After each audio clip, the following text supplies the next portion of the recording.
Baik, Assalamualaikum warahmatullahi wabarakatuh. Langsung saja kita mulai ya Bapak Ibu, sambil menunggu rekan-rekan yang lain. Baik, sebelum masuk ke aksi nyata saya yaitu budaya positif, yang pertama yang perlu saya sampaikan adalah ini merupakan salah satu tugas saya dalam guru penggerak atau CGP, yang mana saya harus mengimbaskan pengetahuan atau materi yang saya dapat selama menjalani pendidikan guru penggerak. Nah, di modul 1.4 ini masuk budaya positif. Nah, menyebarkan pemahaman dan pengalaman penerapan budaya positif. Ya Bapak Ibu ya. Baik, sebelum kita lanjut, ini kita alangkah baiknya kita membuat kesepakatan forum diseminasi. Nah, ini ada dua komponen yang sudah saya bentuk. Yang pertama yaitu menghargai siapapun, kemudian yang kedua menjadi pendengar yang baik. Bapak Ibu boleh menambahkan apa lagi? Yang ketiga dan yang keempat, supaya kegiatan kita berjalan dengan baik, lancar dan tenang gitu ya Bapak Ibu, tidak tegang. Bagaimana? Apa yang mau ditambahkan Pak Latif? Menghargai siapapun, menjadi pendengar yang baik. Mungkin Pak Nurdin ada yang mau menambahkan?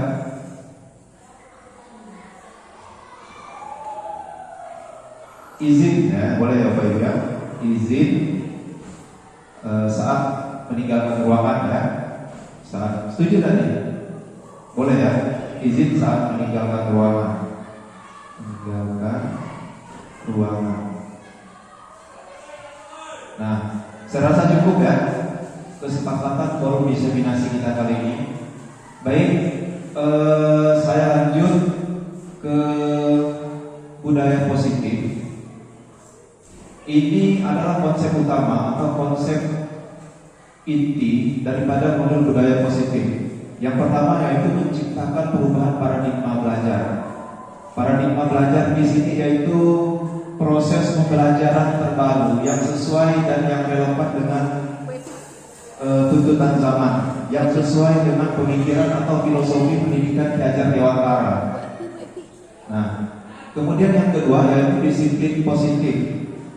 Kemudian yang ketiga, kebutuhan dasar manusia. Kemudian yang keempat, motivasi perilaku manusia, posisi kontrol guru, keyakinan kelas dan segitiga restitusi. Nah, di sini kita masuk yang disiplin positif. Nah, ini tadi seperti yang saya bilang, pembelajaran dengan paradigma baru ya. Pembelajaran dengan paradigma baru yang dirancang berdasarkan prinsip pembelajaran yang berdiferensiasi, sehingga setiap siswa belajar sesuai dengan kebutuhan dari tahapan perkembangannya untuk mewujudkan profil pelajar Pancasila. Nah, ini ya Bapak Ibu, disiplin positif. Dalam budaya kita ya, makna kata disiplin dimaknai menjadi sesuatu yang dilakukan seseorang pada orang lain untuk mendapatkan kepatuhan. Kita cenderung menghubungkan kata disiplin dengan ketidaknyamanan. Nah, tidak siswa, tidak juga kita sebagai guru. Kalau dengar kata disiplin pasti berat, termasuk saya ya Bapak Ibu. Ya, mungkin belum mampu sepenuhnya disiplin. Tetapi di sini ada kata positif. Nah, inilah kita jabarkan disiplin positif di sini menjadi sesuatu yang tidak menegangkan atau menjadi sesuatu yang tidak menakutkan, yaitu disiplin positif. Sebagai pendidik, tujuan kita adalah menciptakan anak-anak yang memiliki disiplin diri, sehingga mereka bisa berperilaku dengan mengacu pada nilai-nilai kebajikan universal dan memiliki motivasi intrinsik, bukan ekstrinsik. Motivasi intrinsik di sini adalah motivasi yang timbul atau muncul dari dalam diri seseorang. Dalam sini bukan sesuatu yang dipaksa atau pemaksaan, bukan. Nah, kecuali motivasi ekstrinsik. Motivasi ekstrinsik ini timbul dari luar diri seseorang, eksternal, X ya. Kita lanjut.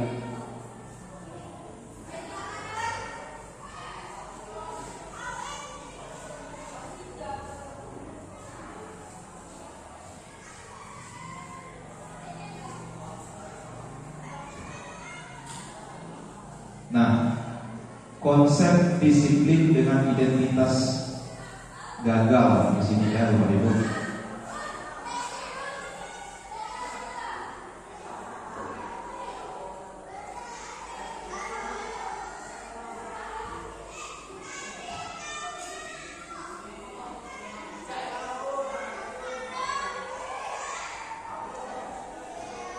Konsep disiplin dengan identitas gagal.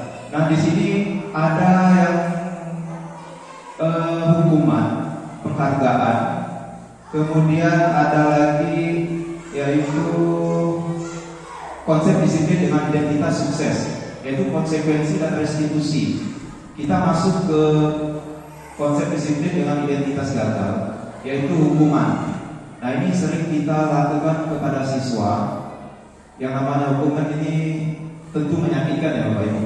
Tidak nyaman, membuat murid menjadi takut, kemudian sifatnya memaksa, murid menyembunyikan kesalahan, murid menjadi rendah diri. Ini konsep disiplin dengan identitas gagal. Kemudian penghargaan. Penghargaan di sini tidak efektif, kemudian merusak hubungan atau menimbulkan sifat iri, mematikan kreativitas, menghukum dengan sistem ranking, merampas hak menghargai dirinya. Saya dalam materi disiplin positif di sini yang kurang setuju itu memang penghargaan ini sebenarnya tidak baik, Bapak Ibu. Makanya di dalam kurikulum Merdeka itu sistem ranking itu ditiadakan. Namun tetap kita buat, tapi hanya khusus internal kita saja. Di sini dinyatakan bahwa penghargaan itu tidak efektif, merusak hubungan atau sifat iri, mematikan kreativitas, menghukum dengan sistem ranking.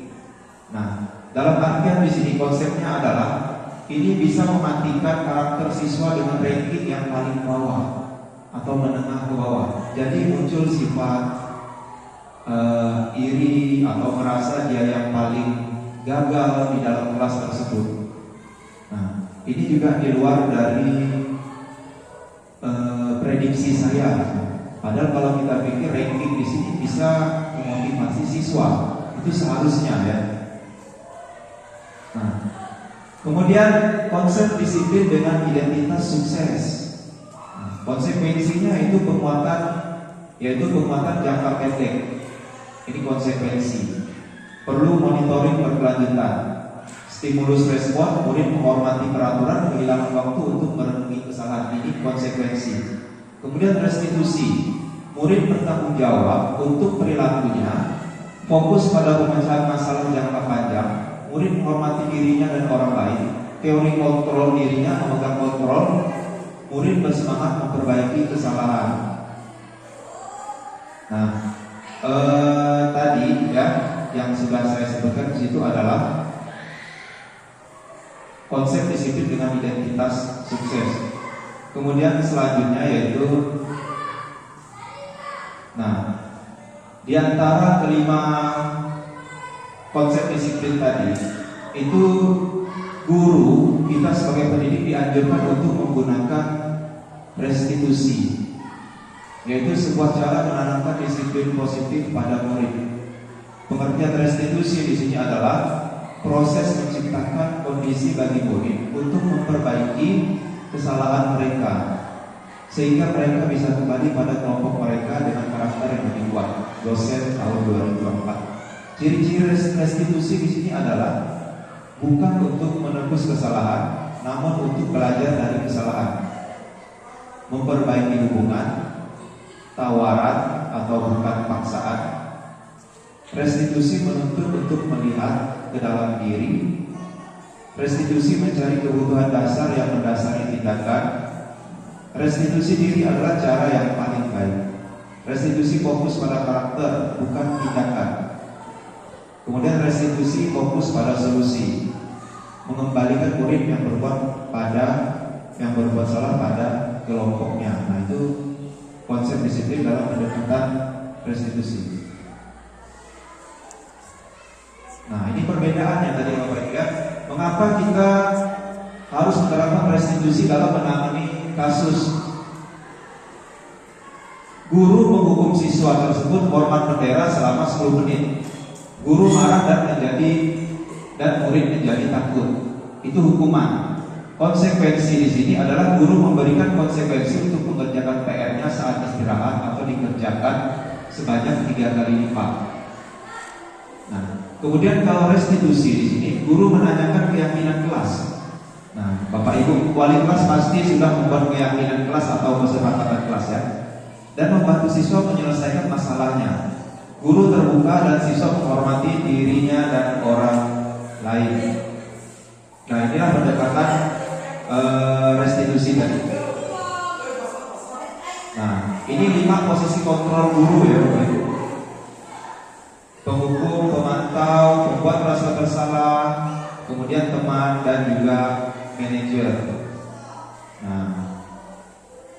Nah ini penerapan 5 posisi kontrol oleh guru di sekolah, yaitu ada penghukum, pemantau, teman, pembuat merasa bersalah dan manajer. Di antara kelima penerapan posisi kontrol di sini, kita dituntut untuk melakukan atau menerapkan posisi kontrol sebagai manajer.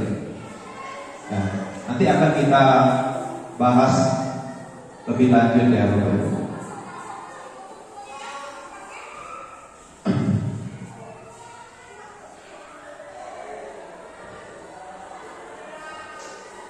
Nah, sebelum kita lanjut ke pembahasan restitusi ya, kebutuhan dasar manusia. Dasar manusia ini bukan hanya siswa ya Bapak Ibu, juga mencakup guru dan pendidik, termasuk saya juga, termasuk kita, yaitu kebutuhan bertahan hidup, kemudian kasih sayang dan rasa diterima, kemudian penguasaan, kebebasan dan kesenangan. Nah ini ya, jadi kita penting juga memahami kebutuhan dasar murid sebelum kita melakukan eksekusi kepada siswa yang bermasalah. Nah itulah pendekatan restitusi tadi. Kita harus memahami dulu kebutuhan dasar daripada murid tadi, masalahnya apa. Nah, kemudian motivasi perilaku manusia.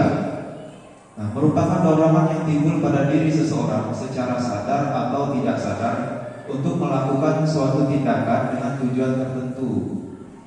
Nah, ini motivasi perilaku manusia ya Bapak Ibu, yang sering kita temukan di sekolah, yaitu yang pertama menghindari ketidaknyamanan atau hukuman. Nah, ini yang sering banyak kita temukan pada murid kita.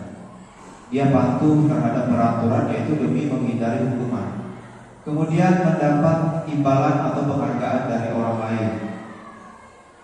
Kemudian yang ketiga, menghargai nilai-nilai kebajikan dari dalam diri. Nah, di sini kalau menghindari ketidaknyamanan atau hukuman, murid melakukan disiplin diri karena dia takut dihukum. Ini merupakan motivasi ekstrinsik. Murid melakukan disiplin diri karena ia mendapatkan imbalan. Ini motivasi ekstrinsik juga ya Bapak Ibu. Kemudian murid melakukan disiplin diri karena sadar nilai kebajikan dari dalam diri mereka merupakan motivasi ekstrinsik. Nah, jadi tugas kita yaitu membuat perilaku murid menghargai nilai-nilai kebajikan dalam diri mereka. Dalam artian di sini tidak ada yang menyakitkan atau paksaan. Makanya kita perlu membuat keyakinan kelas atau kesepakatan kelas. Kesepakatan kelas di sini dibuat itu berdasarkan keinginan atau motivasi dari dalam diri siswa. Ya, siswa maunya seperti itu. Ya, lalu kita sebagai guru menyimpulkan daripada apa yang mereka inginkan pada saat kita menerapkan kesepakatan kelas.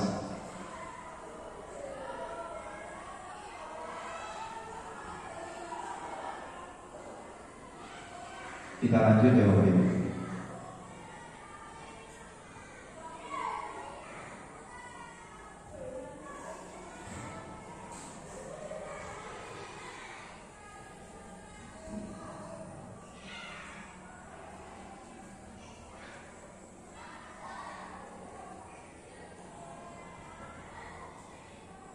Kemana slide-nya, lupa saya.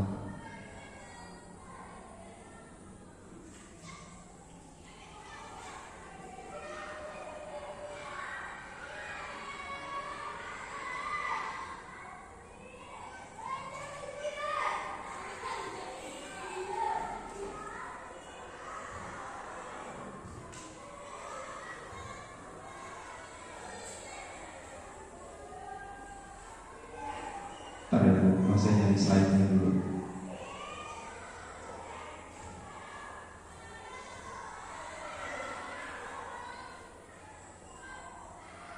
Nah, di sini keyakinan kelas. Ini keyakinan kelas ya. Mengapa keyakinan kelas? Mengapa tidak peraturan kelas saja? Mengapa kita memiliki peraturan tentang penggunaan helm pada saat mengendarai kendaraan roda 2 atau motor? Ini salah satu contoh perbedaan ya Bapak Ibu antara kita memakai helm pada saat berkendara itu mungkin karena takut peraturan, takut ditilang oleh polisi. Nah, tapi kalau keyakinan di sini kita itu motivasi yang timbul dari dalam diri kita yaitu keselamatan. Nah, jadi kita melaksanakannya tanpa paksaan karena kita sadar dalam diri kita bahwa kita menginginkan keselamatan saat berkendara. Nah, itu keyakinan tadi yang berdasarkan keyakinan. Beda halnya dengan peraturan. Nah, tapi kenyataannya kalau kita lihat kebanyakan pengendara motor memakai helm itu karena takut razia, takut polisi dan lain sebagainya.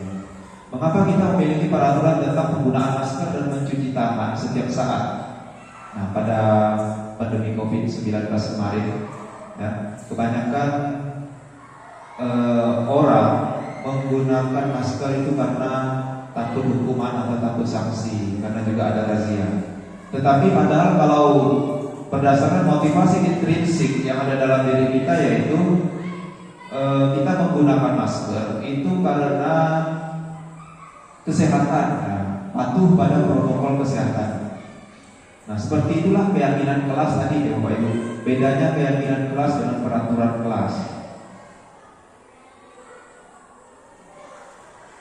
Nah, bagaimana pembentukan keyakinan kelas?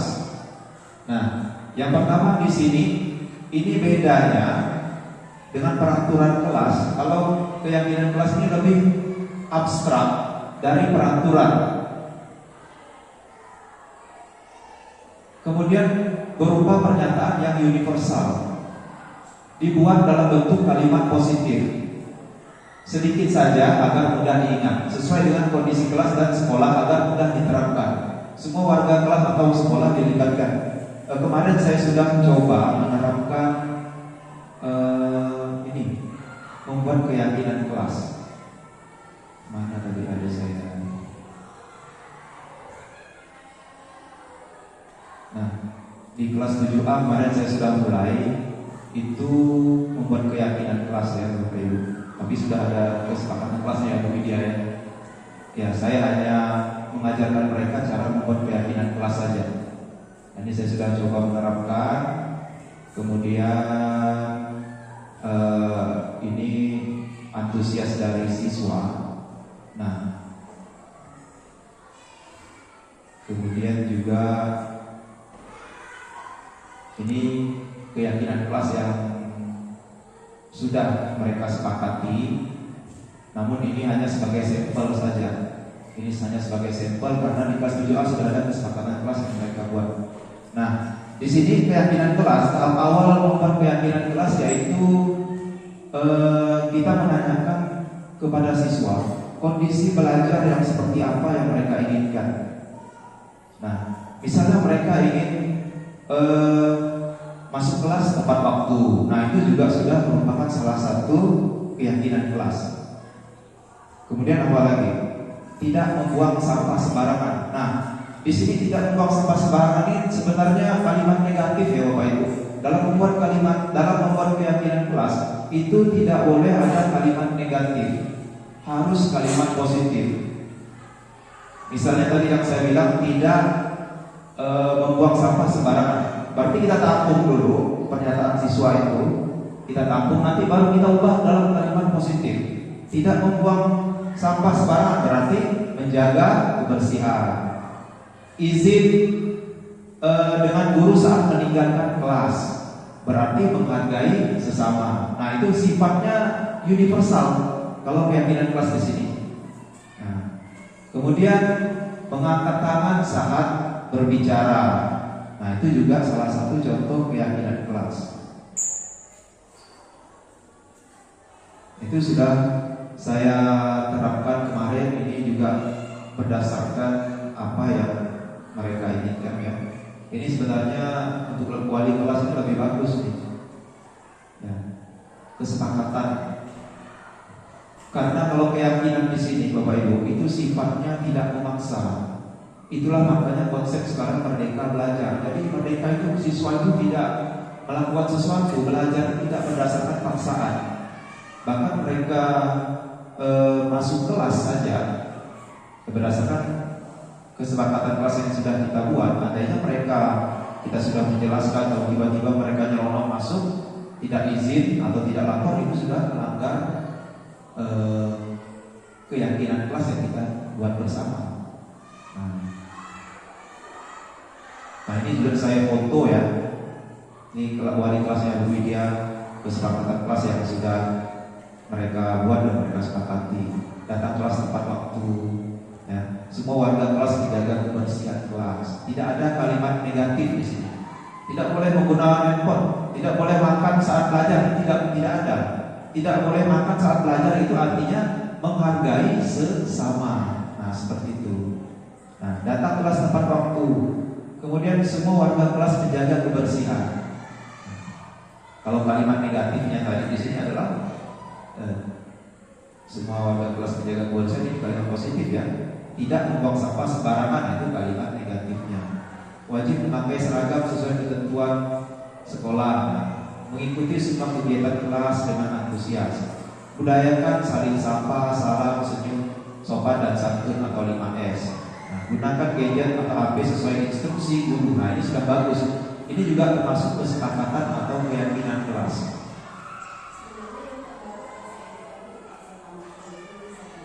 Iya, gimana?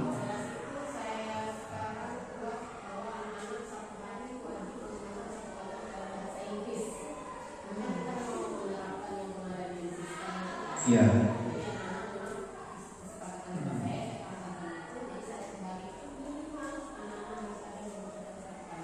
Oh iya, itu tidak masalah Bu, karena sifatnya juga positif dan kita memang dianjurkan untuk menerapkan bahasa Inggrisnya. Jadi tidak masalah. Iya, iya. Intinya itu kalau yang saya tangkap tidak boleh ada kalimat negatif saja seperti itu. Kalau wajib berbahasa Inggris menggunakan minimal beberapa kata atau kalimat itu tidak masalah. Karena kita memang dianjurkan untuk menerapkan itu. Kemudian kita lanjut lagi.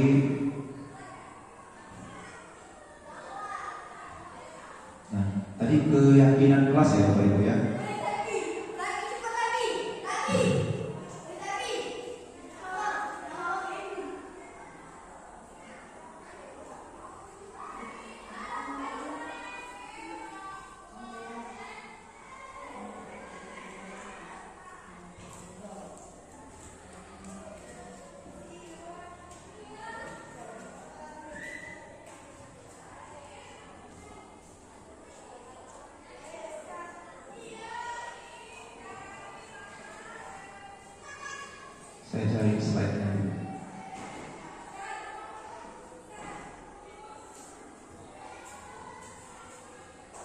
Nah, kita masuk selanjutnya itu motivasi perilaku manusia, yaitu yang pertama hukuman dan penghargaan. Seperti yang saya bilang tadi, memberikan penghargaan kepada siswa yang berprestasi, kemudian memberikan sanksi kepada siswa yang melanggar tata tertib sekolah.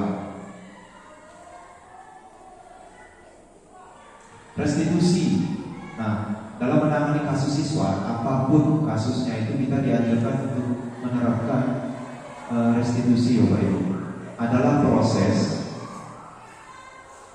kolaboratif yang mengajarkan murid untuk mencari solusi untuk masalah dan membantu murid berpikir tentang orang, seperti apa yang mereka inginkan dan bagaimana mereka harus memperlakukan orang lain.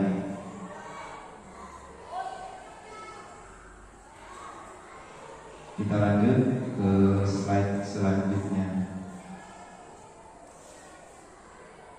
Tadi pembentukan kelas Nah, ini adalah tahapan penerapan segitiga restitusi ya, Bapak Ibu. Yang pertama yaitu menstabilkan identitas. Kita semua akan melakukan hal terbaik yang bisa kita lakukan. Kemudian yang kedua itu validasi tindakan yang salah. Baru yang ketiga menanyakan keyakinan kelas yang sudah kita buat. Nah, itu tadi dalam segitiga restitusi. Jadi kita diajarkan untuk menerapkan segitiga restitusi dalam menangani kasus atau masalah dengan siswa. Restitusi membantu murid menjadi lebih memiliki tujuan, disiplin positif, dan memulihkan dirinya setelah berbuat salah. Melalui pendekatan restitusi, ketika berbuat salah, guru akan menanggapi dengan mengajak murid berefleksi tentang apa yang dapat mereka lakukan untuk memperbaiki kesalahan mereka sehingga mereka menjadi pribadi yang lebih baik dan menghargai dirinya. Saya pernah menerapkan segitiga restitusi di sini ya Bapak Ibu. Itu pada saat jam pelajaran olahraga, si Muhammad Rehan itu setelah pemanasan dia meninggalkan lapangan dengan alasan ke WC. Tapi saya tunggu 5 menit sampai 10 menit tidak kembali. Begitu saya panggil setelah jam pelajaran olahraga, ternyata dia ini ke kantin dan mengakui kesalahannya tersebut. Nah, dalam segitiga restitusi tadi itu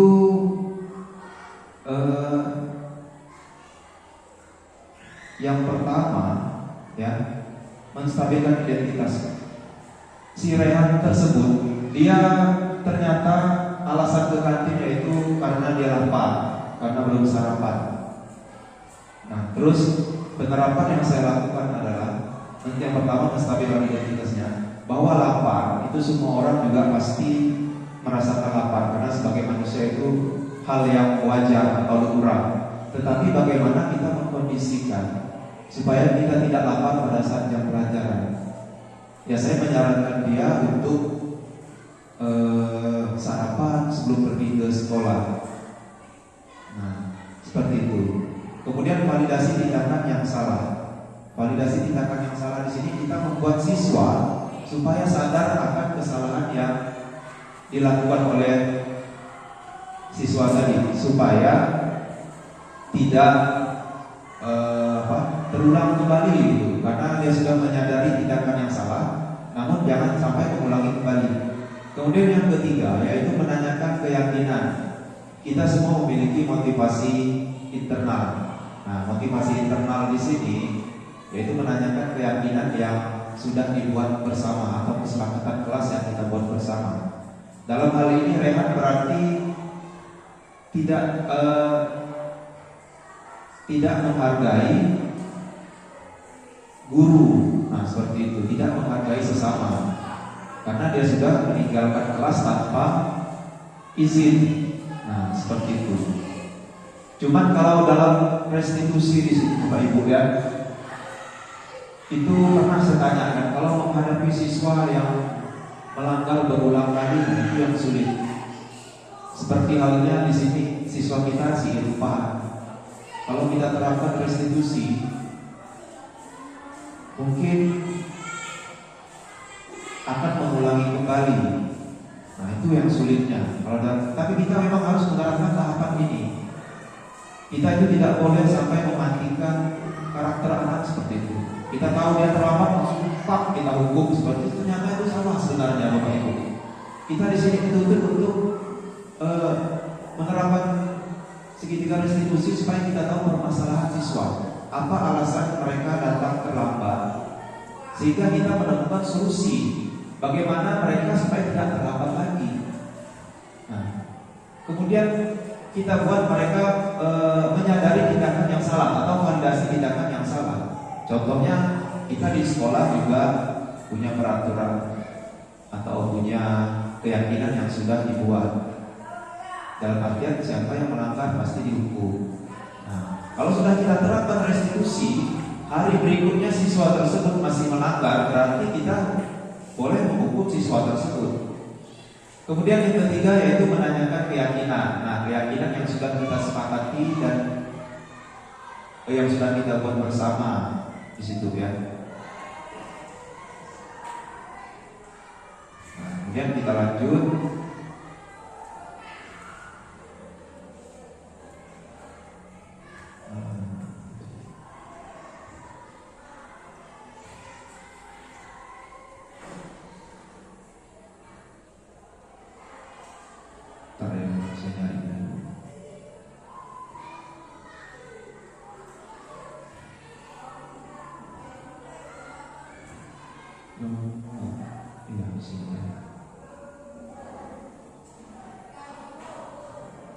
Disiplin positif di sini ya Bapak Ibu itu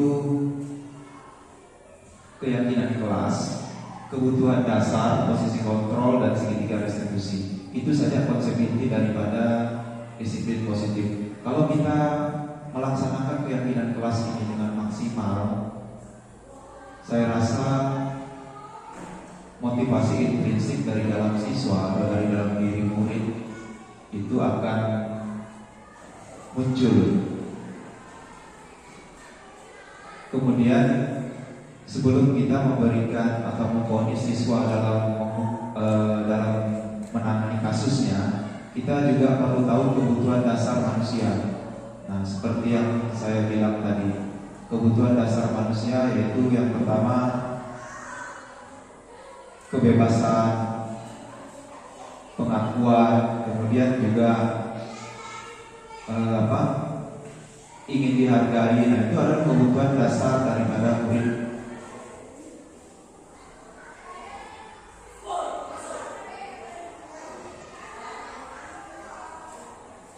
Saya juga pernah menerapkan segitiga restitusi Bapak Ibu. Ini sebagai salah satu aksi nyata saya.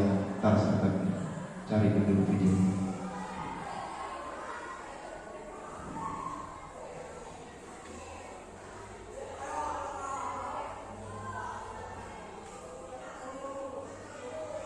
Demonstrasi. Oh iya. Cek audio saya di sini rusak ya Bapak Ibu. Jadi tidak bisa menerapkan, tidak bisa menampilkan soundnya. Nah, segitiga merupakan proses dialog yang dijalankan guru atau orang tua agar dapat menghasilkan murid mandiri yang bertanggung jawab.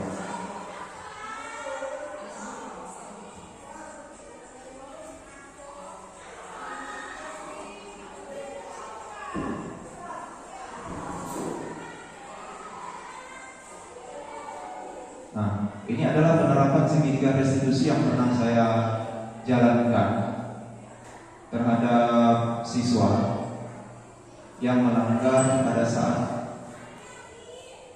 jam pelajaran.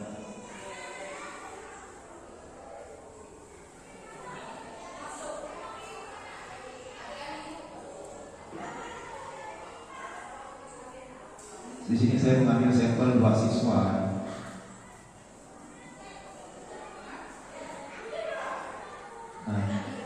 Lengkap juga dengan umpan balik dari siswa.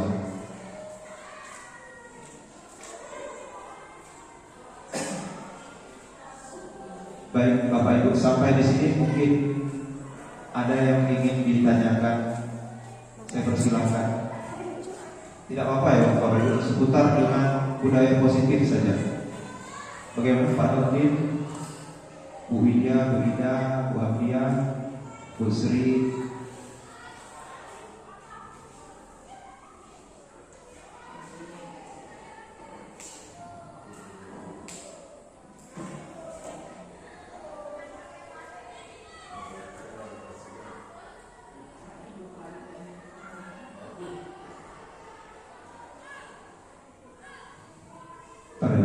Saya cari slide-nya dulu.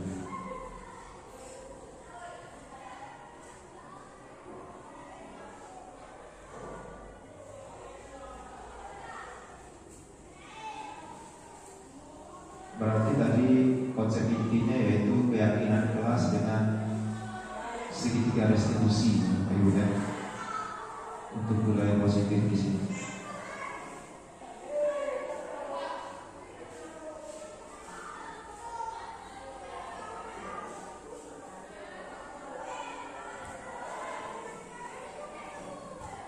Mungkin Pak Nurdin ada yang mau ditanyakan, tidak apa-apa Pak, tidak masalah, sebisanya akan saya coba jawab. Nah, merdeka bagi belajar dewata yaitu merdeka artinya tidak hanya terlepas dari perintah, akan tetapi juga cakap buat memerintah diri sendiri. Konsepnya ini siswa melakukan sesuatu tanpa paksaan, ya Bapak Ibu ya. Konsep merdeka dalam pembelajaran di sini, baik itu dari segi peraturan, kesepakatan, keyakinan, itu harus dalam konsep merdeka. Nah, intinya seperti itu. Kalau masih mereka menghindari melakukan kesalahan, itu tidak boleh langsung kita vonis hukum. Jadi harus kita melalui tahapan restitusi dulu terlebih dahulu supaya ada penyelesaiannya. Tujuannya seperti itu. Dan siswa tersebut tidak mengulangi kembali. Seperti yang saya bilang tadi, siswa terlambat itu pasti punya alasan.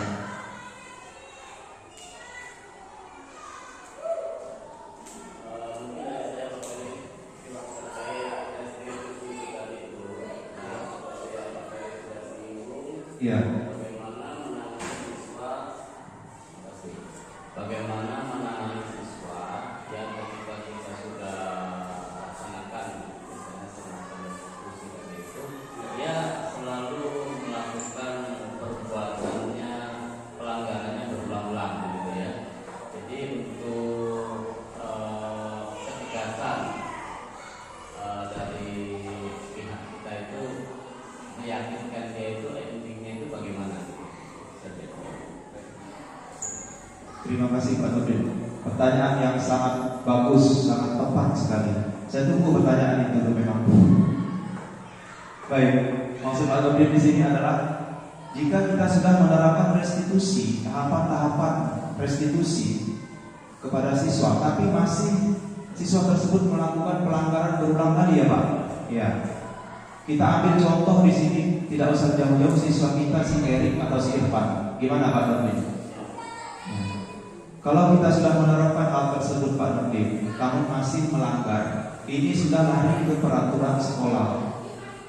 Dalam hal ini BK dan wakil kesiswaan yang menangani, langsung dikenakan poin Pak, langsung dikenakan poin. Makanya saya dalam menangani siswa, guru BP itu sebenarnya apabila siswa melakukan pelanggaran, tidak langsung dimasukkan poin Bu, tidak langsung. Kita harus menerapkan dulu segitiga restitusi. Validasi tindakan yang salah, menstabilkan identitas, kemudian baru menanyakan keyakinan yang sudah kita buat. Keyakinan di sini kan motivasi intrinsik yang muncul dari diri siswa dan sudah disepakati bersama. Nah, dalam artian peraturan mereka buat sendiri, lalu mereka menangkap sendiri, ya Pak Nurdin. Itu keyakinan kelas. Nah, beda halnya memang dalam kasus si siswa yang melakukan pelanggaran berulang kali. Nah, di sini guru BP itu harus mengenakan sanksi poin. Misalnya membawa motor di lingkungan sekolah atau saat pergi ke sekolah. Padahal sudah kita terapkan restitusi sebelumnya. masih dilanggar, berarti langsung ke poin Pak Nurdin. Karena kita sudah menggunakan alur restitusi tadi. Nah, jadi tidak semata-mata kita itu hanya langsung tak poin ya, kalau itu banyak tidak naik mahasiswa itu. Seharusnya kita menggunakan tahapan restitusi tadi. Saya yakin ya Bapak Ibu ya, kalau benar-benar kita terapkan, kalau kita bersama-sama menerapkan, guru mapel juga membantu wali kelas dalam menerapkan segitiga restitusi, ya, saya yakin pelanggaran itu ya mungkin bisa diminimalisir lah Pak Ibu. Nah, seperti yang saya bilang tadi, menstabilkan identitas, kita harus merangkul siswa terlebih dahulu. Kenapa bawa motor? Padahal ini sudah dilarang.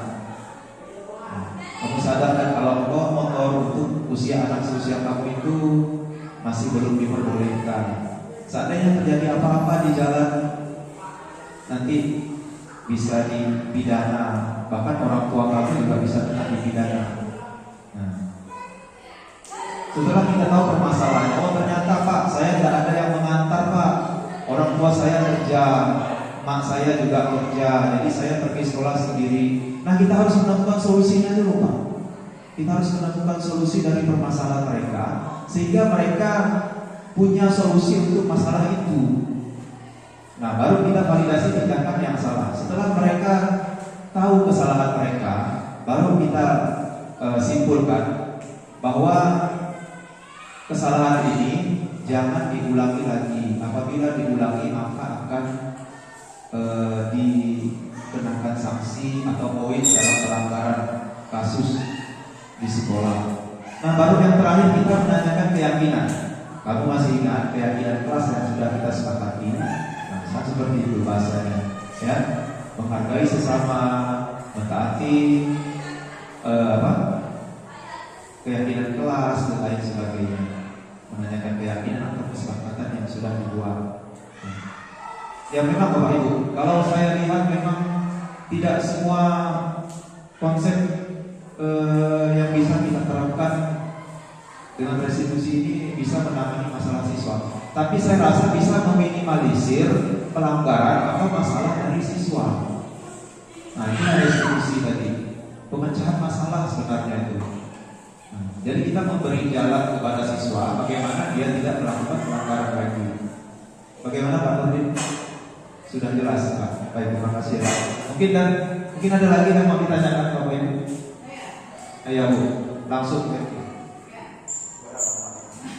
Terkait kasus kemarin yang di kelas 8B. Nah, ini kan kalau dibilang keyakinan kelas, kan memang agak kurang saya materinya. Iya. Jadi tidak tahu juga saya kalau keyakinan kelas mungkin belum ada masalahnya. Nah, jadi langsung saya tangani kemarin itu dan hari ini memanggil orang tua. Nah, apakah betul caranya seperti itu? Apakah termasuk restitusi itu atau gimana selanjutnya? Karena kasus ini berat. Beratnya itu agak pelecehan itu tentang organ bagian tubuh wanita. Nah, ini yang saya agak bingung gimana untuk selanjutnya siswa yang laki ini. Saya agak bingung.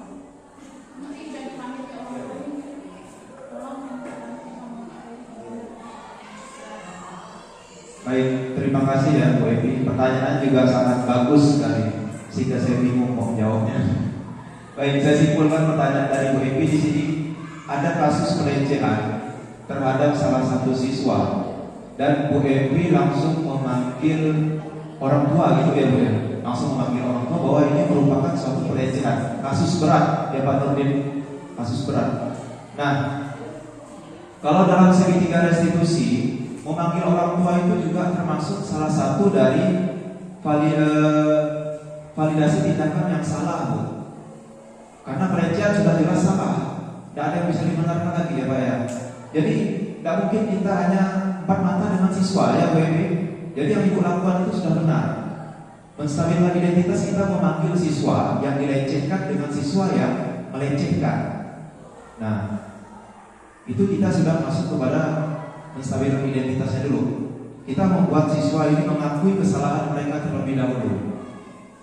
Nah, setelah siswa tersebut menyadari kesalahan mereka, baru kita masuk kepada validasi tindakan yang salah. Di sini memang harus dipanggil orang tuanya karena kasusnya sudah berat. Kalau yang saya contohkan tadi kasus ringan, makan saat jam pelajaran, bolos, nah seperti itu.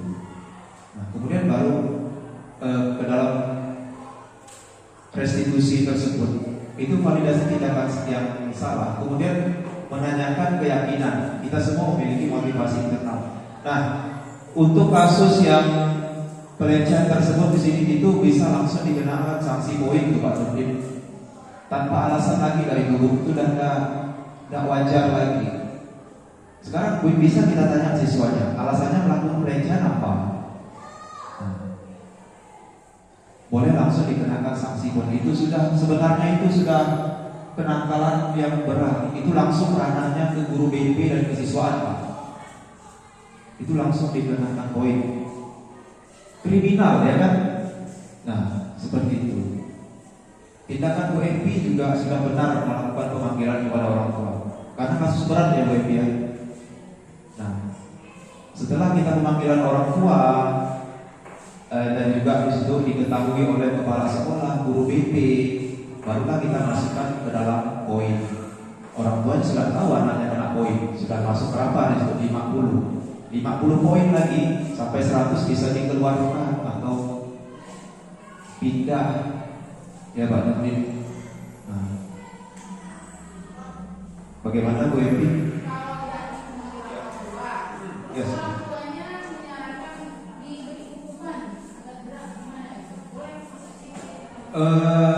Kalau sudah dilakukan pemanggilan orang tua dan langsung diberikan sanksi kepada siswa tersebut, orang tua yang meminta, berarti orang tua sudah menyerahkan kepada sekolah atau kepada guru ya Bapak ya Bu Epi. Di sini ranahnya sudah bukan lagi restitusi dan guru, langsung kita eksekusi. Ya, langsung kita eksekusi pelanggarannya karena ini kasusnya pelecehan. Jadi langsung kita berikan hukuman kepada siswa tersebut juga tidak masalah, supaya ada efek jerah. Nah, karena seperti yang saya bilang tadi, ini kasusnya sudah kriminal loh. Mau kita normalkan, ya kita tetap melakukan ini tadi, segitiga restitusi tadi, penstabilan identitas. Ini tujuannya untuk menyadarkan siswa dan mengembalikan dia kepada nilai-nilai kemanusiaan yang positif. Kamu tahu nggak kenapa kamu dihukum? Kamu tahu nggak efek dari kamu melakukan pelecehan tersebut? Efeknya bagi orang yang kamu lecehkan itu apa? Merugikan orang lain nggak? Kemudian itu baik atau tidak? Tentu siswa tersebut menjawab tidak baik karena merugikan orang lain. Tetap harus kita terapkan. Maksudnya di sini kita itu menyadarkan siswa dan memberi solusi pencerahan gitu Pak Bu Epi, pencerahan kepada siswa tersebut supaya tidak mengulangi kembali. Apabila mengulangi kembali dan boleh langsung kita hukum dan masukkan ke dalam poin. Guru BP ada catatannya itu. Tapi kalau hanya kasus bolos, misalnya siswa saat jam pelajaran dia keluar ke kantin, nah kita harus menggunakan restitusi terlebih dahulu. Apa alasan dia ke kantin saat jam pelajaran? Kalau si Rehan kemarin saya tanya itu karena lapar Pak, saya belum sarapan. Oh kalau begitu ada caranya, sebelum ke sekolah sarapan terlebih dahulu. Bapak juga manusia, Bapak juga lapar. Bagaimana kalau Bapak tidak sarapan, Bapak ajar kita, Bapak tinggalkan? Bagaimana? Saya bilang seperti itu. Siapa yang mau mengajar di kelas kalau guru ambil tindakan seperti itu? Nah, saya bilang seperti itu ya Bapak Ibu. Jadi setelah dia sadar kesalahan yang dia buat, baru kita tanyakan keyakinan. Nah, jadi Rehan di sini sudah melanggar apa? Kesepakatan kelas yang keyakinan kelas yang kita buat, yaitu saling menghormati atau saling menghargai, karena dia tidak izin meninggalkan kelas, ya Bu Ibu ya. Nah, jadi apapun alasan siswa melakukan pelanggaran Bapak Ibu, kita harus menerapkan restitusi terlebih dahulu supaya ada pemecahan atas masalah. Namanya anak ini kan labil, Bu. Dia melakukan sesuatu itu tanpa kadang tidak peduli gitu, dengan apa yang sudah yang kita terapkan seperti itu ya, pelanggaran. Mungkin ada lagi dari Bapak Ibu yang lain.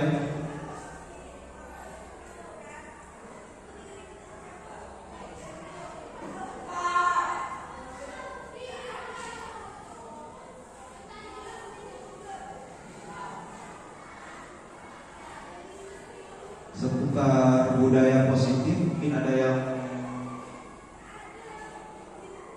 ingin ditanyakan?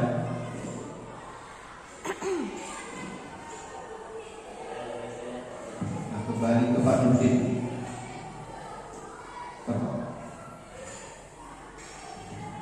Ya, terkait kesepakatan kelas yang sudah Pak Ferry jelaskan tadi, artinya kita ini juga kan seperti kelas itu kan belum melakukan kesepakatan kelas karena di awal-awal kita ada kegiatan belum persiapan dan waktu. Nah, seperti yang telah terjadi tadi juga disampaikan bahwa ada penambahan poin. Nah, adakah baiknya ketika kesepakatan kelas itu walaupun kita beri kebebasan kepada peserta didik yang di kelas itu untuk menjabarkan atau menolak nanti yang akan kita tuangkan di kesepakatan kelas itu, mungkinkah kita bisa menurunkan daripada tertib sekolah kita yang sifatnya ada poin-poinnya itu untuk kita juga masukkan kepada kesepakatan kelas itu secara garis besarnya gitu. Karena kalau saya dengar dari penjelasan Pak Ferry tadi, misalnya kasus-kasus yang sifatnya pendisiplinan atau pelanggaran tata tertib, itu kan artinya kita lakukan dulu apa tadi itu yang ketiga restitusi itu ya. Nah, restitusinya nanti untuk tahapan-tahapan yang berat, misalnya pelanggaran tata tertib yang menyangkut pelanggaran hukum, itu kan langsung masuknya ke tindakan daripada pendisiplinan dan poin di tata tertib itu. Nah, pertanyaannya, apakah secara garis besar poin-poin tata tertib itu kita bisa juga masukkan kepada kesepakatan kelas yang akan kita buat bersama dengan peserta didik kelas itu sendiri. Demikian. Baik, terima kasih Pak Nurdin. Maksud Pak Nurdin di sini poin-poin daripada peraturan sekolah atau tata tertib sekolah ini dimasukkan atau dijabarkan dalam membuat keyakinan kelas ya Pak. Betul seperti itu Pak? Ya, itu boleh saja Pak. Tinggal kita sepakati lagi ke siswa. Nah, intinya tidak boleh ada kalimat negatif Pak. Misalnya tidak boleh berambut panjang, itu kan kalimat negatif karena ada kata tidak. Bagaimana kalau kita ubah menjadi berpenampilan yang rapi dan sopan? Nah, itu kan masuk rambut Pak Nurdin. Nah, padahal di peraturan itu tidak boleh berambut panjang ya Pak ya. Nah, nanti di keyakinan kelasnya kita lebur berpenampilan yang rapi dan sopan. Nah, termasuklah pakaian semuanya. Jadi sifatnya itu lebih universal Pak. Universal atau abstrak. Nah, inilah keyakinan kelas tadi ini. Nah, di slide mana tadi ya? Boleh saja ya Pak Nurdin, intinya boleh Pak. Bapak ambil dari tatib sekolah, kemudian dimasukkan ke dalam, dilebur ke dalam, ya seperti yang saya contohkan tadi itu Pak. Tidak boleh berambut panjang, tidak boleh berkuku panjang. Berarti kan berpenampilan yang rapi dan tertib dan berpenampilan yang rapi, seperti itu. Boleh saja Pak. Nah, nanti kita sepakati lagi ke siswanya. Kalau siswanya setuju, gurunya setuju, tidak ada masalah. Intinya kan sudah disepakati. Nah, seperti itu. Nah, jadi jika kita ada kesepakatan atau keyakinan kelas di sini ya Bapak Ibu ya, itu saat kita menangani kasus siswa, Jadi kita ada penguatan seperti itu. Kenapa kamu melakukan ini? Karena kita sudah membuat peraturan seperti ini. Berarti kamu sadar kamu sudah melanggar ini. Berarti dia melanggar peraturannya sendiri, Pak. Nah, peraturan yang mereka buat sendiri, mereka seorang yang melanggar, seperti itu. Jadi boleh saja tentunya. Intinya jangan ada kalimat negatif, karena kalimat negatif di sini Pak Nurdin kalau yang saya tangkap itu sifatnya memaksa, membuat siswa menjadi takut. Kenapa sih tidak boleh membawa handphone? Kenapa sih tidak boleh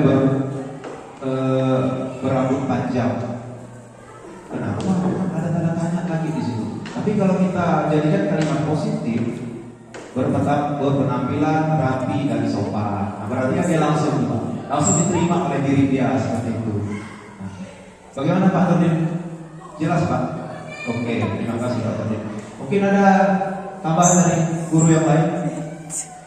Pak Saifuddin mungkin ini guru bahasa nih, kalimat positif negatif gak boleh ditanyakan ke beliau gitu.